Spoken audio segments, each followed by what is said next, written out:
अस्सलाम वालेकुम, welcome to फैक्टेरियन Pakistan. दोस्तों, आज की इस दिलचस्प वीडियो में दुनिया का पहला जिंदा रोबोट साइंस ने बना लिया है। इसके बारे में जो इन्फॉर्मेशन मैं जानती हूँ वो मैं आज आपको भी बताऊंगी।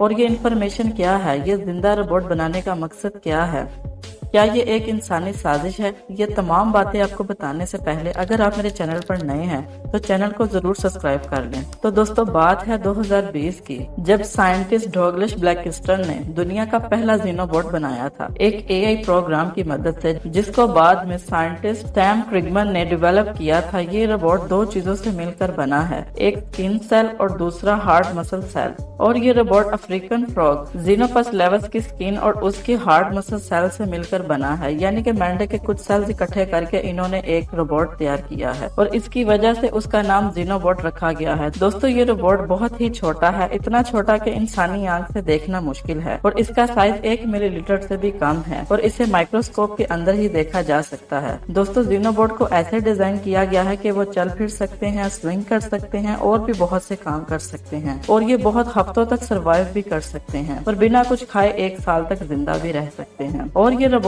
अपने आप को रिप्रोड्यूस करके अपने मल्टीपल कॉपी भी बना सकते हैं, यानी कि अपने बच्चे पैदा कर सकते हैं। एक और मजेदार चीज मैं आपको बताऊं कि जब इन जीनोबॉट को काटा गया यानी कि डैमेज किया गया तो ये दोबारा से आपस में जुड़कर खुद ही से अपने आप को रिपेयर भी कर सकते हैं। अब मैं आपको बता दूं कि ये रोबोट बनाने का मकसद क्या था, ये हमारे किस काम आ सकता है। तो दोस्तों, जैसा कि माइक्रोप्लास्टिक समुद्र में फैला हुआ है उसे ये कलेक्ट कर सकते हैं और जहरीले मवाद हैं उसे हजम कर सकते हैं ये जीनोबॉट। ड्रग्स जो हैं, दवाइयाँ, वो हमारी बॉडी में जहाँ जरूरत है वहाँ पहुँचा सकते हैं। हमारी बॉडी में जाकर ये जो कोलेस्ट्रॉल जम जाता है उसे साफ कर सकते हैं और स्पेशली कैंसर सेल्स को भी खत्म कर सकते हैं। तो दोस्तों, ये था दुनिया का पहला जिंदा रोबोट जीनोबॉट। तो आपको कैसा लगा ये जीनोबॉट, मुझे कमेंट करके जरूर बताएं। तब तक के लिए मुझे इजाजत दें। अल्लाह हाफिज।